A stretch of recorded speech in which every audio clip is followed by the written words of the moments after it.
Ito ngayon ang mga nagiinit na balita mga tol na dapat talaga nating pag-usapan din at talakayin kasi may kinalaman din 'to mga tol sa ating, bansa mga kapatid. Tulad na lamang nito 'no, ito mula sa News 5 Everywhere 'no, parang teleserye ang mga revelasyon sa totoong pagkatao ni Bamban Mayor Alice Guo.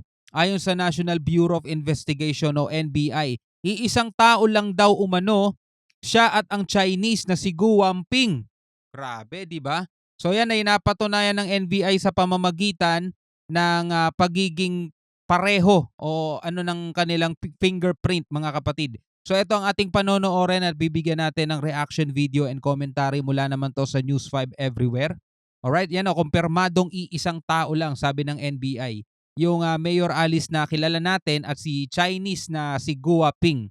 So ibig sabihin hindi siya totoong lumaki sa farm.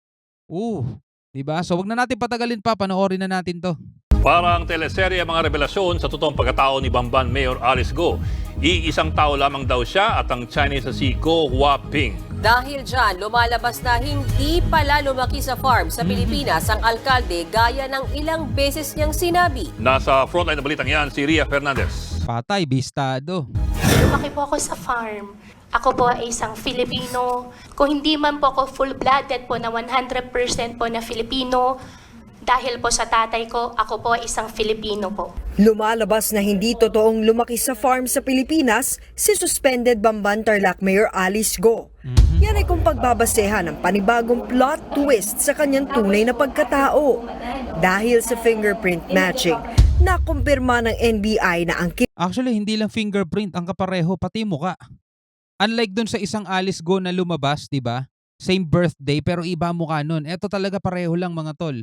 Ito yung unang pasok niya rito sa Pilipinas at nagkaroon ng fingerprint para sa mga ano ba tawag dito? Alien, basta alien ang tawag nila dun eh.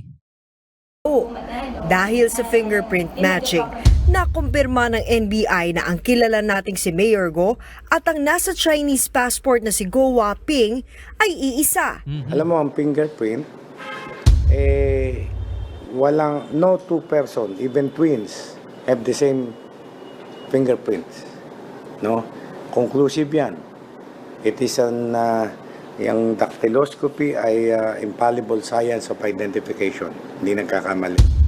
Kung gayon, ano ba talaga ang tunay na backstory ni Mayor Alice Go, aka Go Huaping? Kwento ni Mayor Alice Go, Pilipino siya at lumaki siya sa farm dito. Pero sa dokumento ni Go Huaping, Chinese siya mula Fujian, China.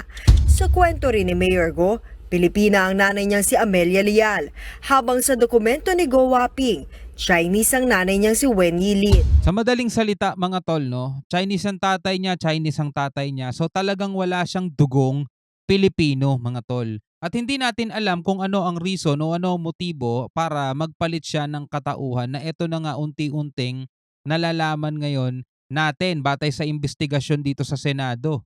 Pero kinumpirma na ng Anti-Money Laundering Council sa pagdinig ng Senado kahapon na si Wen Yilin ang sinulat ni Mayor Go bilang kanyang nanay nang sagutan niya ang mga form para sa kanyang mga bank account.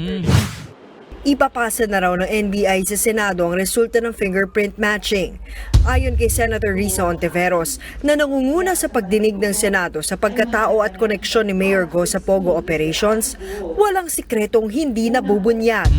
Isa siyang Chinese na nagtatago sa pagka-Pilipino para maisakatuparan ang mga krimeng ginagawa ng Pogo. Naku po. Ito raw ang pinakamatibay na ebidensya para palayasin sa pwesto ang suspendidong alkalde. Naku Si po. Senador Win Gatchalian na isa pang duda sa pagkatao ni Mayor Go, sinabing hindi raw dapat ipagsawalang bahala ang pang-iinsulto ng alkalde sa batas ng Pilipinas. Dapat daw parusahan ng husto ang mga katulad niyang nag-aakalang mabibili ang pagiging Pilipino. Ang mga revelasyon sa pagkatao ni Go, malaking ebidensya sa pag-usad ng Quo Warranto case laban sa kanya.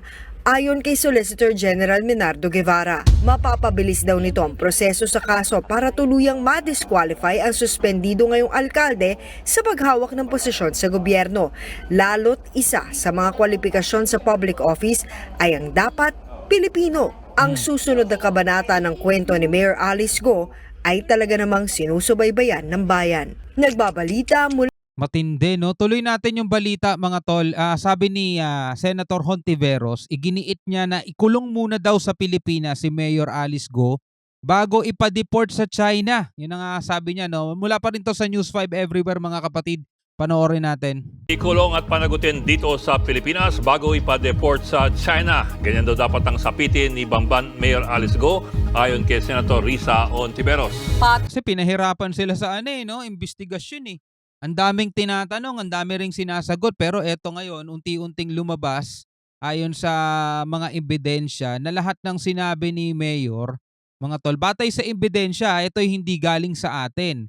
Dahil nanonood lang din naman tayo, batay ito sa ebidensya na nakuha at inilabas na ng NBI na talagang siya ay hindi lumaki sa farm tulad ng kanyang sinasabi sa mga sa mga interview sa kanya, 'di ba? Kasi kung titignan mo mga tol, late yung registration niya. Lumaki siya sa farm, nandito naman sa Pilipinas. Napakadali lang magpa-register dito kung talagang dito ka pinanganak. Pero eto na nga, 'di ba? May biglang nahanap na dokumento at pareho sila ng fingerprint, mga tol. Hindi mo maitatanggi 'yun.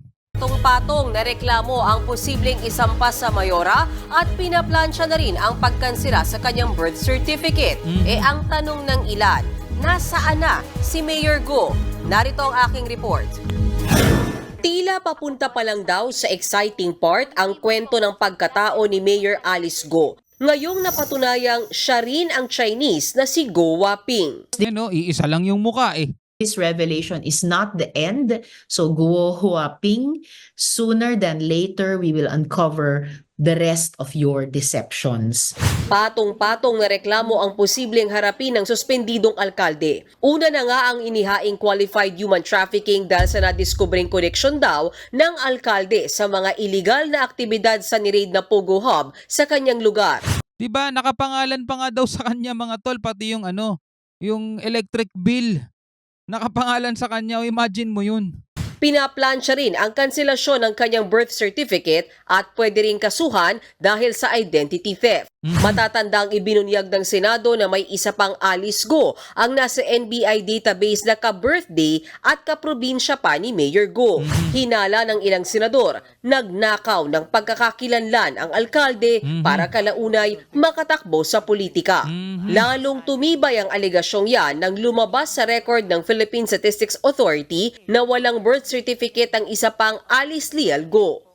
Well, actually, nagulat din kami kasi but magkapareho siya ng child's full name, meaning first, middle, and last name, plus the date of birth. So, Tama.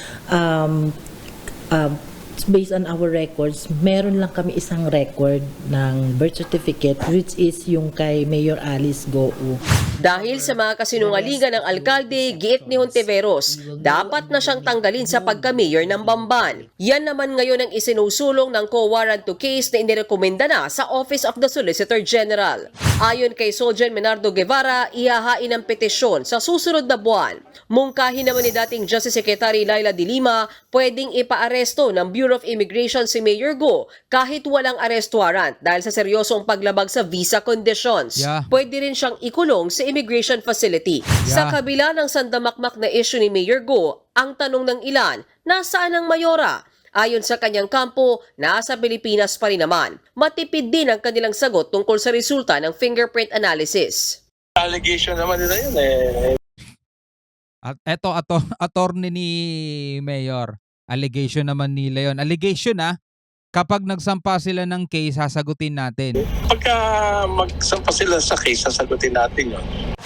Ng problema talaga pag mga attorney, mga tol. Sabi ni Hontiveros, hindi pwedeng ipa-deport si Go. Dapat muna niyang pagbayaran ang mga paglabag niya dito sa Pilipinas bago siya pauwiin sa China. Dapat ding dumalo sa susunod na Senate hearing si Go para sagutin ang mabibigat na paratang laban sa kanya. Sagot naman ng kampo ng alkalde, sisipot sila. Naku po, ayan na nga. Patong-patong pa naging problema niya, mga tol. Diba sa nangyaring to at na-discover. Sabi na nga walang lihim ang hindi nabubunyag, mga tol. O ano kaya ang masasabi kaya rito ni Attorney Roque? No, kasi siya ang nagsasabing pinag-iinitan daw si Alice Guo, pinagbibintangan napakagandang spy naman yan. 'Di ba sabing ganon? Naalala niyo yung mga tol? Well, anyway, ikaw bilang isang Pilipino, ano ang masasabi mo rito? Comment ka na lang sa ibaba. Hanggang sa muli, ako nga pala si Shobal D. Peace out.